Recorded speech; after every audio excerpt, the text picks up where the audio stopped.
L'administration Yamboka Toboye, je suis la voix d'un sans-voix. Oh, Elobami Nasté, Nabimisi Likolo. Avec un salaire de 200 000, tu as construit les immeubles partout. Tu as acheté les voitures, même construit les villas aux 7e femmes. Tout cela avec l'argent que tu as volé à l'État, aux vraiment Moyibi. Avec les contrôleurs d'État très corrompus. La République est devenue bananière, Biyubi et Leki. Mbongo ya fonds ya pétrole, boutique à côté détourné. Mbongo ya nzete pa yekenda toyebite. Mbongo ya impôt na douane, impôt versé na trésor.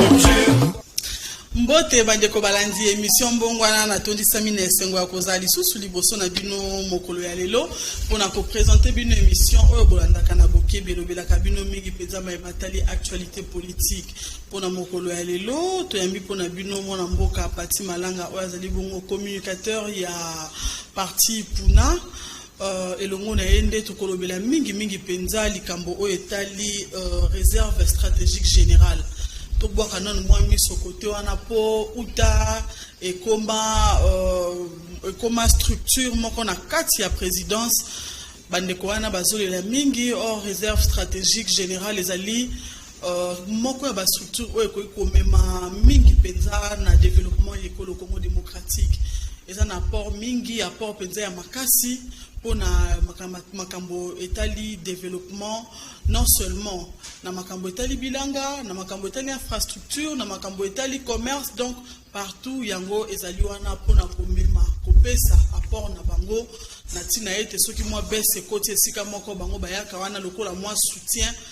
pona kosunga ba institution topé makambo ebele na kati ya ekolo Congo démocratique tokozanga te kolobela pe sujet actualité moi to moni ete bisino sotolanda kilo bilolenge nini rentrée scolaire ezaki un peu timide baboti bakolela et pas iboye balakisi pe kuna bazali kopesa mbela soki ba kota grève pona babiso na bango tolobela effectivité ya gratuité de l'enseignement. En tout cas, bien nous sommes mokozo yango pa ya mwana mboka Pati Malanga mbote na Pati Malanga. Mbote mingi mama Rosette Nzinga mbote na bakongo mani baso ba kulanda biso bipai na bipai sans oublier ba diaspora na biso ba ngelo mboka ngele na PCP mboka na PCP mbote mingi na son excellence monsieur le vice-ministre en charge du budget président Élisée Bokumwana Maposo pe na PCP mbote na ba communicateur nyonso ya CCN le communicateur du changement pour la nation congolaise, Oekamba Minangai Moko, Pati Malanga Soyaba Congolais, sans oublier pe Longonya Mokako soit na Ndekwangai Timothée Le Noir, na Moussa Malama Kosala pour na biso ba communicateur, Ndengaza Kofungwe la biso toujours ba ouverture, ba porte pour que Moussa la communication pe ezala considérée aux yeux de tout le monde. Na pesi Mokako soit Longonya na tata Mokonje Koloma na Mboka. Félix Antoine Tshisekedi wa kola la pongite butu lokola moi ako bunda bobele ki kimia ingela au tout étendu ya monyoroma ekolo ya biso Congo. Mwana mboka Pati Malanga mekana nkolimbo ela balanzi émission mbongwana réserve stratégique. Ezali nini structure wana etiama na kati ya présidence de la République pona komema nini na kati ya ekolo Congo démocratique.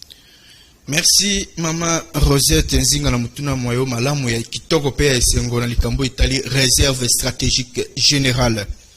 Réserve stratégique générale ezalaki moko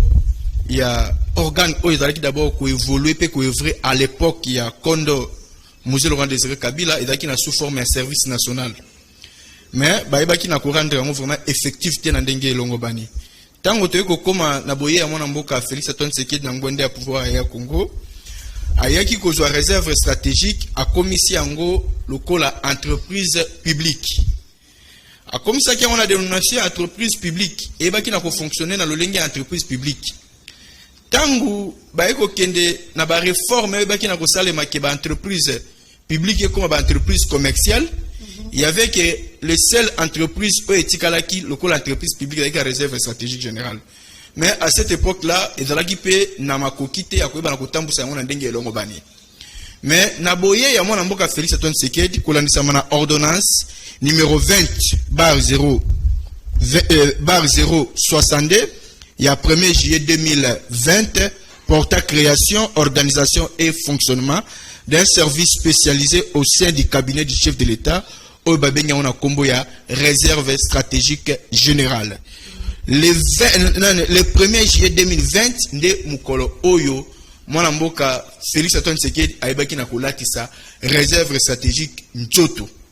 Ayebaki na kopesa yango mpifo pe koyeba na kopesa yango lisusu accès eba na koivrer comme service spécialisé au sein du cabinet du chef de l'État. Donc il y a qui moko ba service spécialisé rattaché à la présidence na kati ya cabinet Tamukonze Ekolo. Kulandisa pe même na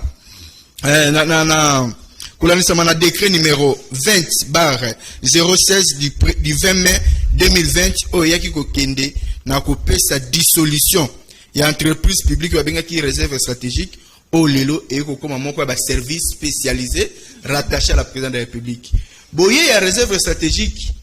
un certain le 1er juillet 2020 ngai somé ba Congolais Pati Malanga après avoir causé connaissance ya kotanga ordonnance wana na monaki ezali vraiment riche avec autant de potentialités na tondaki na sai pe na esengo koluka moya ko kundola boye ya département wana pe kotala que est-ce que eko apporter nini pona ba Kongomani. Et après avoir causé connaissance na yango ndé na iko comprendre que non réserve stratégique générale ezali loko moko ya malamu pe ya esengo ngai pona ngai dès le 1er juillet tango baibaki na kopesa yango makoki ezoela okati mbuko ya biso na lobaki vraiment alléluia pe libota ya ngai bazongisaki amen parce que na monaki ke na oetali panier de la ménagère na oetali kitunga ya mama biso ba Kongomani tokolela lisusu te parce que réserve stratégique ezali chargé notamment ya ko promouvoir développement de la mise en œuvre kolandisama na vision tata mokonzi ekolo mwana mboka Félix Antoine Tshisekedi o efandi na nzela ya ba secteur ebele entre autres agro pastoral industriel commercial pe social kolandisama na moboko na yango na production dite stratégique na ndenge otangi nyonso wana bazara na misolo moko oyo bapesa to pe budget moko eza déjà élaboré oyo bapesa bango ba travailler kanango po te bakoka ko mema soutien to pe apport na bango na kosunga ba entreprise wana mosusu oyo tangi kombo ba secteur agropastoral ba secteur mingi ya oyo tali économie makambo nyonso wana otangi bazaka na mwa misolo to pe bazana budget élaboré bapesa bango kuna bazo bongola bazo somba to bazo saka makambo moko limbola na no mwa bana ya Congo ba yeba penzana bazinga. Merci maman Rosette. Kota la eloko ba bengi réserve stratégique ezali na pona kosunga pe ko soutenir production locale na ko yeba kosunga ba agriculteur ba éleveur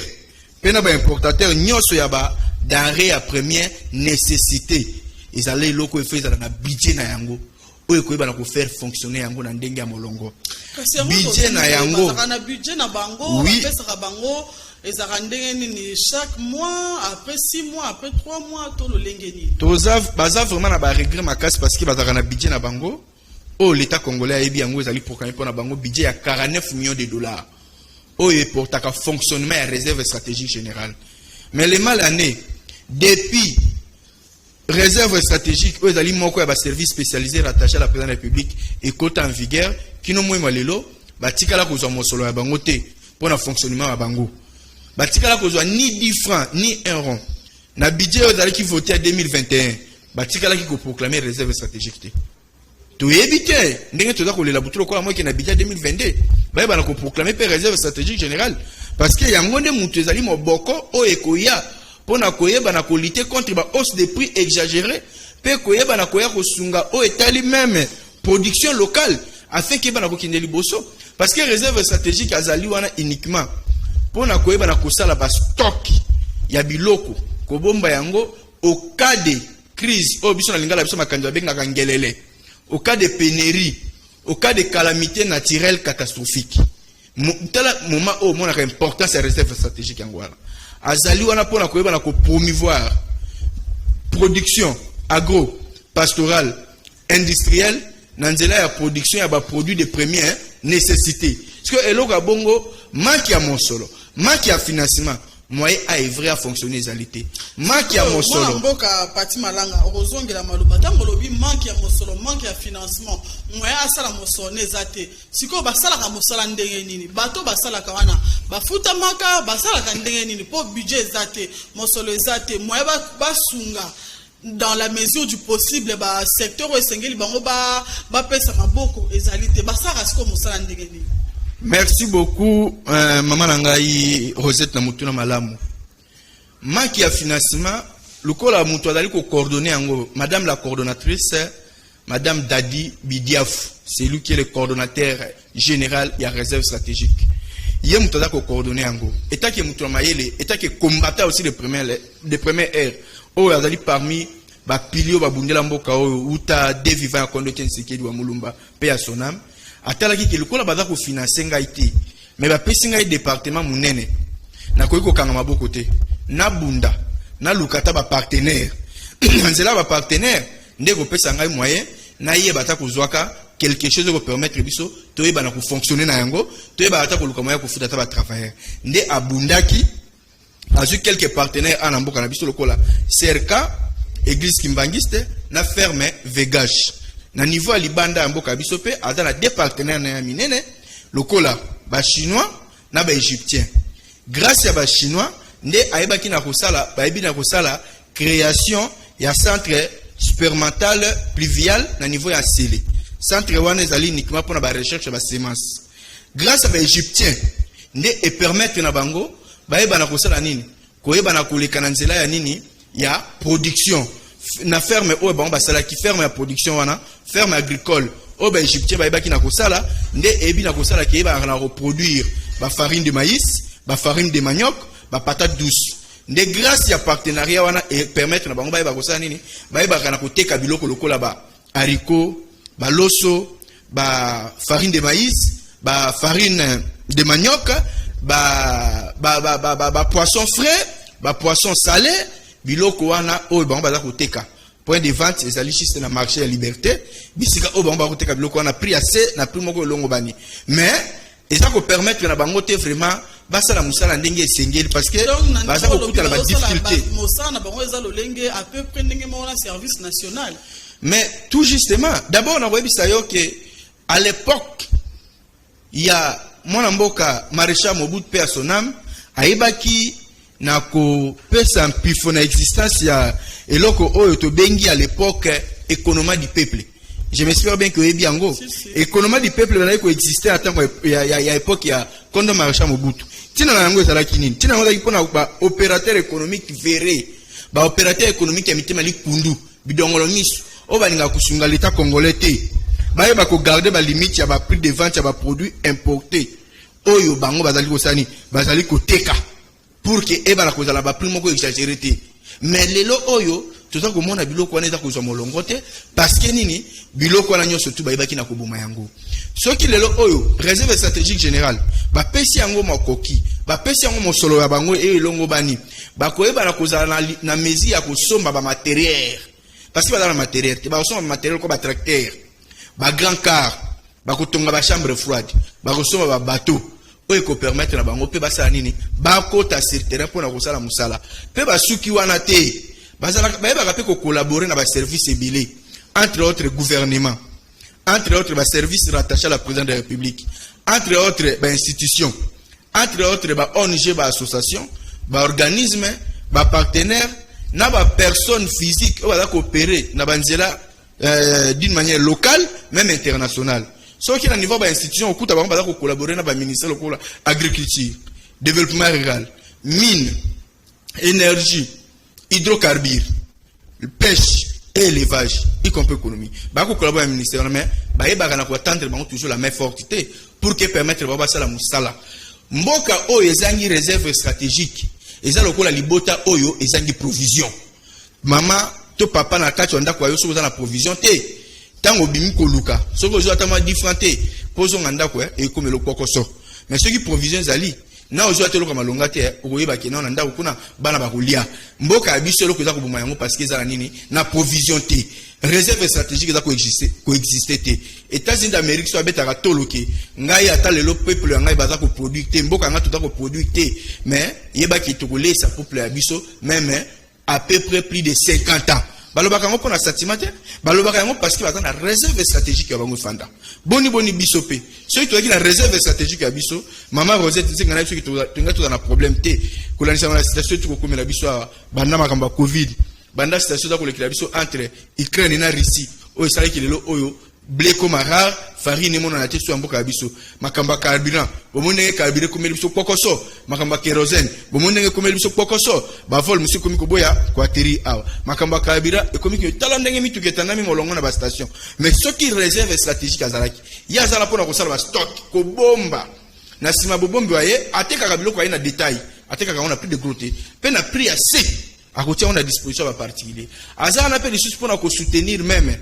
population paysanne o basaka misala ya bilanga ba pêche à soutenir bango à kotia bango maboko afin que basa misala wana pour que eba na komema production na sima go produit ba biloko bango ko produit hier réserve stratégique a ya na mosolo waye pour na osanini ko somba biloko wana pe ko kende ko tekela ba particulier na prix ya molongo pe na prix longo na bokebi eza na apport ya makasi penza na développement ya école Congo démocratique. Mama Rosette Nzinga na kobombela ote réserve stratégique et inde na apport ya makasi pe ya monene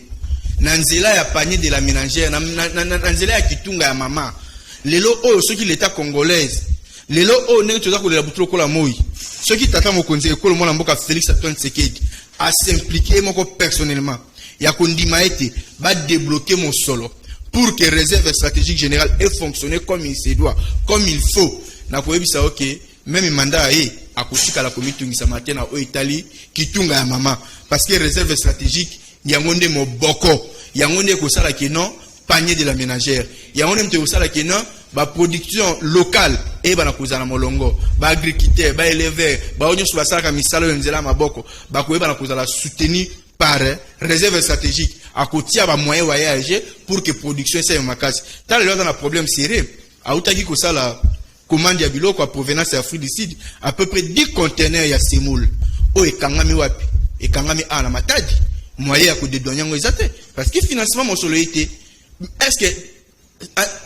entreprise n'a le droit de réserve stratégique bazo ko boya côté la exonération pour année aussi longtemps tout le monde a égal bazaki na ba exonération ni bino mo bozo kamba mboka bo mituna gouvernement za union sacrée réserve stratégique ya union sacrée wala otuna motuna na nani bo mituna na non toza ko senga kaka na tata mokonzi ekolo emoka s'impliquer parce que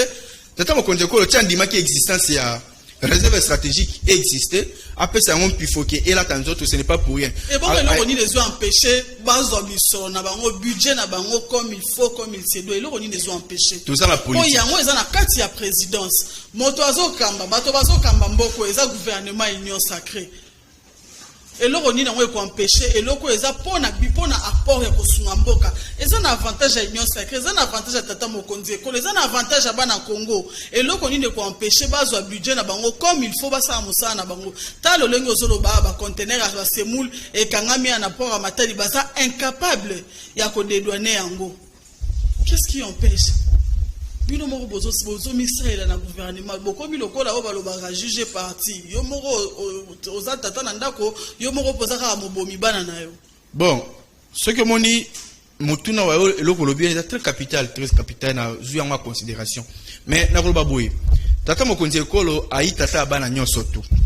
tata tango ayi tata bana nyonso tu tata za censé toujours kaka bole kaka pe mona ko rappeler makamususu parce que azana responsabilité ta qui partant au boti aza ko zo pas responsabilité mais bloko mususu bana pe ba ko sani ko rappeler papa pour que aiba peut-être na ko yeba na ko se tenir compte de local parce que ozali publicité bongo banda ko leka kinzanvoete oyebinda ku bien tata mokonzi ekolo oyebinda ku bien ayebi ba service nyonso po azwaka information tongo midi pourquoi aza renseigné donc koleka population nyonso ekolo Congo tata mokonzi ekolo azoka feedback à la seconde soki to ekolo bayango comment eloko ya malamu bongo o ekosunga bana mboka bato bazokomi konyoka bato komi komona bazoteka mikuwa ya soso bazobenga soki mikobo soki nini balongoli basali ba charcuterie miku ana ya pamba bakomi koteka mupiko kotekela bana ya Congo loso ekomi ya olambi ozoteka yango na lutu siko eloko eza boye soki bapesi yango misolo bapesi nini kosunga bana ya Congo bali ya malamu bazala na santé ya malamu tolela lela lisusu te eloko ya bongo nde bokopimela yango budget patima mais toza na politique il y a aussi des réalités tata mokonzi ya ekolo ya mboka biso etake numéro 1 ya mboka il a la volonté mais tokoloba nini aza pe na entourage waye ata kokamba mboka oyo etake numéro 1 azali entouré pe na bato bazali na ba différents départements ya omoni soki tobeti mbela oyo seke toza kolela toza kosenga implication ta mokonzi ya ekolo ye moko à travers nani directeur ya cabinet ya Guilain Nyembo ayeba siko kolamusa pe koyeba na kolobela likambo yango pour que ba na ko disposer budget o ya molongo kolanisama na demande wa bango ya 49 millions de dollars o ba tia pona bango parce que réserve stratégique ezali wana pona ko yeba na ko telemela ba importateur verré ba importateur ya mitema likundu bidongolo miso vous savez que toza ba importateur o ba mi koma ba actionnaire ya ba biloko ya kolia okati ya mboka ya biso oh basala ki ba pesa accès na batu mususu te pa kota biloko kolia à tel point que bakenda ko combattre même na l'état congolais comme incapable de kota biloko kolia na mboka ya moko mais soki ba tie makoki na réserve stratégique générale à cause de contrôle la makambo na nyonso na molongo au monument bo sambule le kaki pa ministre économie na makambo etali ki va vivre oh ba kongo ba zelaki yango tango la mais c'est ça manque ya ko associer réserve stratégique générale parce que musala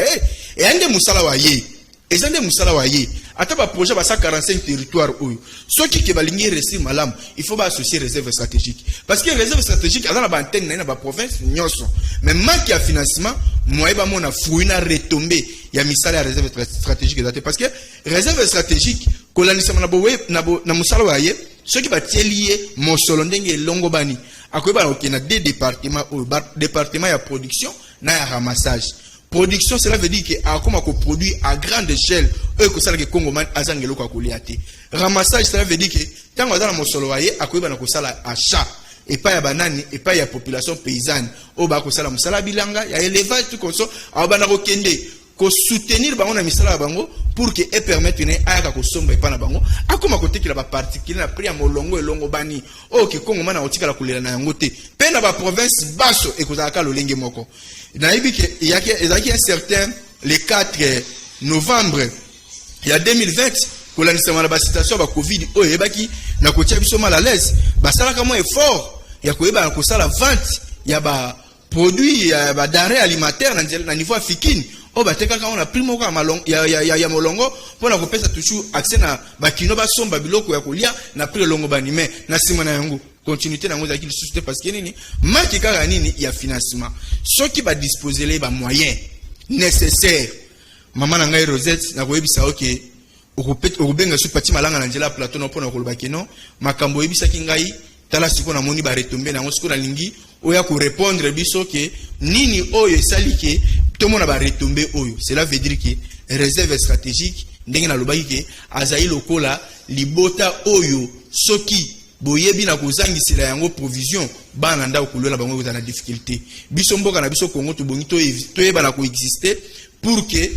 to yeba na ko œuvrer à travers service on atangi ya réserve stratégique générale ce qui est d'aller ko exister na ndenge longo bani biso to kolela te na likambo etali panier de la ménagère biso to kolela te na likambo etali ba importateur verré ba importateur ya mitema likundo o ba misala ba actionnaire pona koyeba na kotiela biso kokoso mbilinga iki afin que ba Congomani ba yeba na kozwa ya kolia ndenge longo bani te vous allez voir que notre allons vraiment un peu dérangé na ba importateur verré o ba za kolinga kopesa espace na bana mboka te et maintenant nzela ya réserve stratégique biloko nyonso to na ba koyeba na ko déblonner yango pe Congomani akoyeba na ko se sentir que non effectivement na o etali kitunga mama tala ba retomber na yango mo ina za ko senga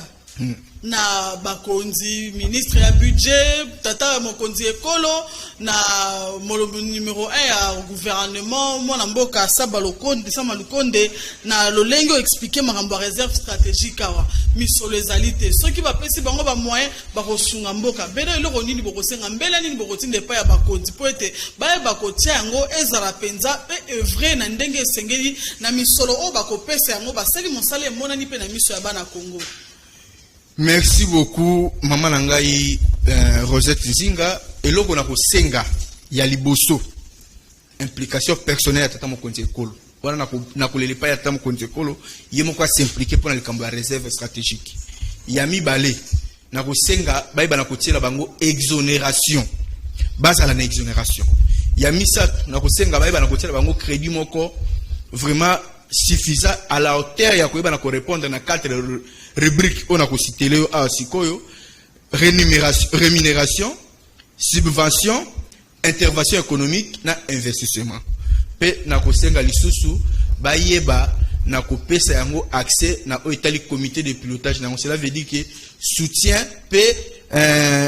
hiérarchie en boka biso bayeba na ko s'impliquer personnellement ceux qui kaka ba disposer biloko nga na sengi oyo na koyebisa mama Rosette Nzinga tango réserve stratégique ya koyeba na ko se jeter sur le marché sur terrain ba kongomani ba komona ba retomber parce que toza na ba biloko belé na niveau ya province za ko kangamaka o même ata ba particulier ba kenda ko somba yango mais ba koka ko bimisa yango nyonso tuté mais na nzela réserve stratégique biloko anyo se kuma na facilité ko bima na nzela réserve stratégique to mona ke biloko pe ba na ko komela biso awa na tango malamu pe ba na ko teka mana primo ko ya malamu primo ko raisonnable ok mutako capacité a komitu ngisamate pona okende ko somba lelo ba biloko zo mataka tongo midi po comme mutako teka biloko na prix na ndenge na ye mutu pe ko lutter contre yango za ko zalaka te mais lelo ce qui réserve stratégique ay ko sala marché de concurrence sur terrain okomona ke bato nyonso bateka biloko ya ko matali kolo bango moko ba koma ko kitsa biloko sans même ke ba oka l'état lo bakutu sans même ke ba oka ke l'état réagir ba koma ko kitsa biloko bango moko mais tellement existence ya réserve stratégique sur terrain zate ya on boza komona ka tozo mona ba expatrié awa ba comité na niveau ba indo pakistanais ba comité na niveau ya okenda kusomba ba masambu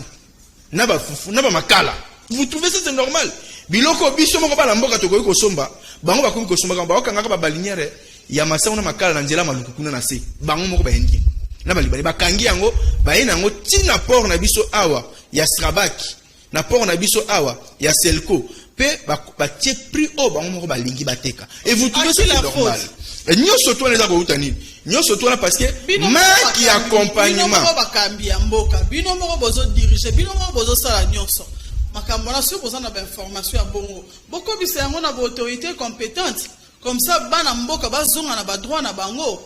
yo na mboka bapa na mboka bendiro ça eloko wana te jamais un jour mais pourquoi l'acheter wana eza awa na kati ya Congo la faute incombe na banani la responsabilité toujours est partagée bato bazana ba département wana bazali bazala kotika lisiale yango mon toujours senga toujours implication à réserve stratégique so ba pesi yango makoki réserve stratégique akoyeba na ko lutter contre ba biloko wana nyoso tout o qui permettre na ba kongomani siko ba se sentir à l'aise ba mona ke non biloko ba ko yana yango ba yimbo kende bango ba to akosomba yango ba ko landela yango pe ba ko tia na disposition ya population na primo ko raisonnable o elongo bani o ko sala ke no kongomani alela te amitungisa mate ba tiela madame la coordonnatrice Dadi Bidiaf DBN die est leader stratégique na département wana azali gestionnaire moko ya malamu ceux qui ba tielie mo solo kolandisa mana budget wa ye ba gazali gestionnaire malamu podon ba pesi mi solo te a chéri na constater yango kaka na biloko mi balé to pe moko ya liboso nini ba tielie mo solo te mais ye moko a se jeter sur terrain ya koluka ba partenaire o lelo ba saliki réserve stratégique quand même et bakana ko vivre pe ko vivre à travers ba partenaire wana nde permettre na bango ba yebaka na koteka biloko na tangela ki lokola ba haricot lokola ba loso lokola ba farine de manioc ba farine de maïs lokola ba poisson frais ba poisson salé c'est à travers partenariat bango ba sali na ba partenaire wa bango mais kotali ça déjà na volonté wa zana yango wana boni soki ba tiele makoki ba tiele mosolo ako travailler ndenge nini cela veut dire que ceux qui azuka ka financement akosala au-delà parce que même ko travailler na ba partenaire ceux qui ont la exonération te et ko rendre difficile oko teka biloko na prix moko za raisonnable te oko risque teka biloko peka ndenge moko na ba particulier de ba oteka mais ceux qui ont la exonération yo e bi exonération ndenge ba ko couvrir quand même o etali moi ba frais wana ya ba douane bani tout consort o e ko za la raisonnable e ko permettre na yeke aye ba kana ko teka biloko na ndenge elongo bani na o etali ba denrées alimentaires ba produits de première nécessité wana mais yango moni soki lelo oyo ba konja biso ba koti makambo ya réserve stratégique na koyebisa mama Rosette mandat tata mokonzi ekolo ekozana poko sote na etali kitunga mama mandat tata mokonzi ekolo ekozala kaka ndenge moko alobaka ki soki na komi na ngwende ya pouvoir ya ngai ndenge ayisaka biso na campagne wa ya 2018 qui na kusala maso nazongisa sourire au minoko ba Congomani na nzela réserve stratégique nde bisika sourire o ibatami pour que ezonga na minoko ba Congomani afin que ba Congomani bayiba na kuluba toujours alléluia pe yomoko tata mokonzi ekolo zongisi amen parce que okomona ke bakozala tout moment kaka minoko wa bango bibebe wa bango kaka ya koseka parce que panier de la ménagère qui tunga mama nde bisika yo sala ke Congomani à se sentir à l'aise. Bakonzi to banzi ete boyoki mbela ya Pati Malanga bo tia misolo na réserve stratégique bo sunga biso pe to mona nanu o ya zolo bana soki yango ekokokisama mona mboka Pati Malanga tata mokonzi ekola ote ko signer ba ordonnance pour na nommer ba mandataire public lecture na yo par rapport na yango. Oui, merci beaucoup maman Rosette Nzinga. To monaki nomination esalemaki na nzela ordonnance signée par le chef de l'État. Na koyebisa kala bandeko ba nommé ba kanisa te ki ndenge batie bango bisika wana nde bango baza malamu koleka biso ba Pati Malanga ba nommé biso te. Non. Donc yo pour la souci wana. Tous a besoin de servir mboka to bunda ipamba te. Bitumba biso ba somé ba congolais puis to bunda ki daika polo bito servir mboka. To accompagner vision chef de l'État à travers nini? À travers la poste de responsabilité pour que tu accomplir mon vision na yazana yango. Ça ne dérange pas. Na ebonga ya bokonzi na kiti ya bokonzi. Komona ke non ozo servir mboka malamu. Naza ko accompagner avec beaucoup de difficultés. Étant donné que za quatrième pouvoir pour na koleka yango ça demande des moyens. Sur dans ma kokito koleka te ngana komi ko yaka ko bondela ka bino ko mona muke pour que nazo espace nazo opportunité koleka. On dirait étant donné que na so ki ozaki mama ya mutema malamu te boboto te état que journaliste ya malamu oza ya bolingo za nango lobi to kolbaka ke même ba Congomani na différentes circonscriptions oyo ko sala noce ozala ta candidat député national to pe provincial na kolbaki faut ba voter na mutema malamu parce que au pesa bato accès ko le considérer étant donné que na émission ayo ata eloko malonga ezalité bongo siko na ba chaîne mususu na zo moyen ko lekate manque de moyens parce que kuna ba exigaka so sur les autres au kolekate mais le so ba pesinga pe mo esika moko na e ko permettre ngana to akatama 10 francs au moins te que na ko défendre les sous tamo konza ko na ndenge longo bali parce que na ko za accès ko lekala ba chaîne baso o mutima na ngai ko linga donc défendre misala na ko défendre misala wa ye to défendre vision na ye fa ina simanini ya misala ne ya minene pe akokama yango ande bisika na sala donc en tout cas bande ko wana oyo bazui le ngolu wana ya kozala quand même nommé par ordonnance présidentielle to kopesa bango kaka moka ko soi mais to koyebisa na bango ke balobi gouverner toujours c'est prévoir hein. Donc tant que boye na ba poste ba responsabilité boye ba ki boye wana te pona kosala o ba bengili oto to pe théâtre non boye wana nde pona ko répondre toujours na ba para responsabilité na bino na o etali vécu quotidien na peuple congolaise na responsabilité ba pesio na poste o ba pesio wana tala ke oye wana te pour que oyeba na ko s'enrichir pona yo moko personnellement oye wana te pour tonga ba immeuble o vimbisa bumu ayo non yebande ke oye au service ya peuple congolais kolandisa na domaine songolo pakala o ba pesio na musala o ba pesio yeba na ko travailler yango comme il se doit sala mosala wa yo na molongo pe na limemia a pour que ba Congomani bango moko ba la reconnaissance vers yo kolinga te ke o la reconnaissance envers kaka muto ya commission esika wana non lingande ki la reconnaissance vers ba Congomani parce que musala wa yonde muto ko justifier musala wa ba Congomani ba ko beta maboko attaque ba ko luka ba longola mais ba Congomani ba te to tikala na souvenir ya mandataire moko boye na entreprise songolo pakala asalaka ya boye lukaka ezala nde bongo yango moni ba o ba yewana balo bateke poto moni misusu ba sopela ba poudre ba za ko sauter ba bengi na ba fafariste ko beta kulula zo ko belaka aveni mobimba ke enga na ko mandataire mabete ndengo beti ba fafa o soki ba poudre o za ko sauter mais to linginde rendement to mona fruit ya musala wana to mona rendement bati wana te pour que o sepela na famille wa yo non bati wana po oyebana ko répondre na bosenga ya ba Congomani e kozala nde esengo pona biso soki to moni misala wa bango mais ngai kolandisa nomination wa bango ngai pona ngai kaka ezali bosenga normal valable o toujours esenga ki na ba Congomani ki na sima mikolo tolingi ba mise en place ça na ba entreprise publique à l'état mais au peuple congolais za kozela ezande musala esala le bwa bango ndenge ni ba kosala ka ndenge mona ba bazalaki wana to ba kosala vraiment avec différence parce que pe ba biso bazalaki wana pe to moni ki basaki mo malamu malgré ba changer bango parce que le panier circule encore toujours ezaka te que yone mutozaki wana atozo sa malamba chiko ka pona libela non ba ko pe ko pemisa yo mais tika pe o akoya tout le monde appelle quand même que ayeba na ko suivre ba trace o pe amona ya malamu ye ayeko ba susu ya 1 plus ya 2 plus na o ezangaki mais ezala te que ba tio wana to ka o lobi na ngo kune kominde mililo ba travailler ba comme ko sela ko ba marche tongo midi pourquoi population monique na secteur wana ba avancer significative et dans la tête les ana bande ko mongo bazali kolela bazofuta mate misolo bazo bakanga bande ko ya DGP et pourtant basala kambongo bazokotisa mbongo bazosala ba 5 mois impayés. C'est ça les ngo tozo ko loba les mal wana za ko uta wapi eza ko uta na ba responsable ba ko kamba ba secteur wana to ba entreprise wana yo mo kambia esika wana oye wana okutaki bato wana bandai ko vivre ndenge nini bandai ko fonctionner ndenge nini luka osala ba étude après avoir ko étudier oye ba bisika o difficultés zali na sima boye bisika o difficultés zali nde okoye ba siko ndenge nini ya kuluka moya osala nini ya kokanga ba bikozipa ba madusu wana nyonso mabe ndenge zalaki mais le mal aneke bato wana le musu bazalaki moi ko vivre na ndenge moya moi malamu quand même mais boye boyo oyende lisusu ko enforcer ba commission ki okomi na esika wana okomi ko mona ngolo kwa ekomi ndako na yo misolo na yo bana misala na ke ba saleli yo misolo ozi oche na libenga okomona kutu ke non moi ekomi pour que ba futa ba travailler ye déjà ça nini akangi mosolo te ba fana na bongo ngala na lingina sala na ngamo eloko na ngamo ko bosongolo pakala ba pe mana bongo oh yo ozo kotala ka paro ya yo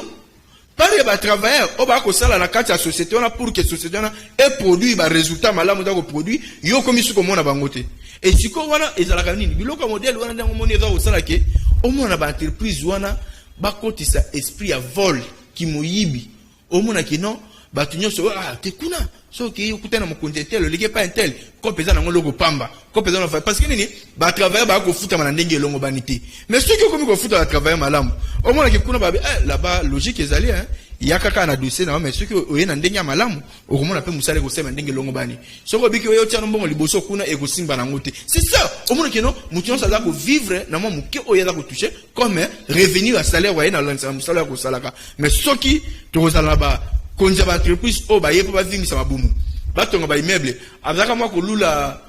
mutu kamoko ba na ko mona ona papa mo wa quartier banda ko tambwa nango tango ya komika na ebonga wana eloko libusa komi ko sonje déjà na so non mutu ka wana abanda ko lula lupongo mo banda ko leka na avenue moko boye so kaza ko tambola 14 mairie wana entrée à Sofema avenue wana amona ka lupongo moko boye banda ko sepelisa ye ko tango ka komi na ebonga wana eloko libuso a olukani ba commissionnaire boko tuna wana on avenue wana lupongo ni za video wana pona zuka somba c'est ça les mboka pati malanga président il a décidé mon amboka Martin Fayulu lundi et l'équipe a putana kina ba kambi ya ba confession religieuse ba kumba maki ba kamba maki pardon na évêque général Dodo Kamba lecture na yo par rapport à la rencontre na bango ndenge ba gende komona ndeko Martin Fayulu. Oui, merci maman Rosette. Ngai etake analyste politique toujours na mekaki mwa komanyola komona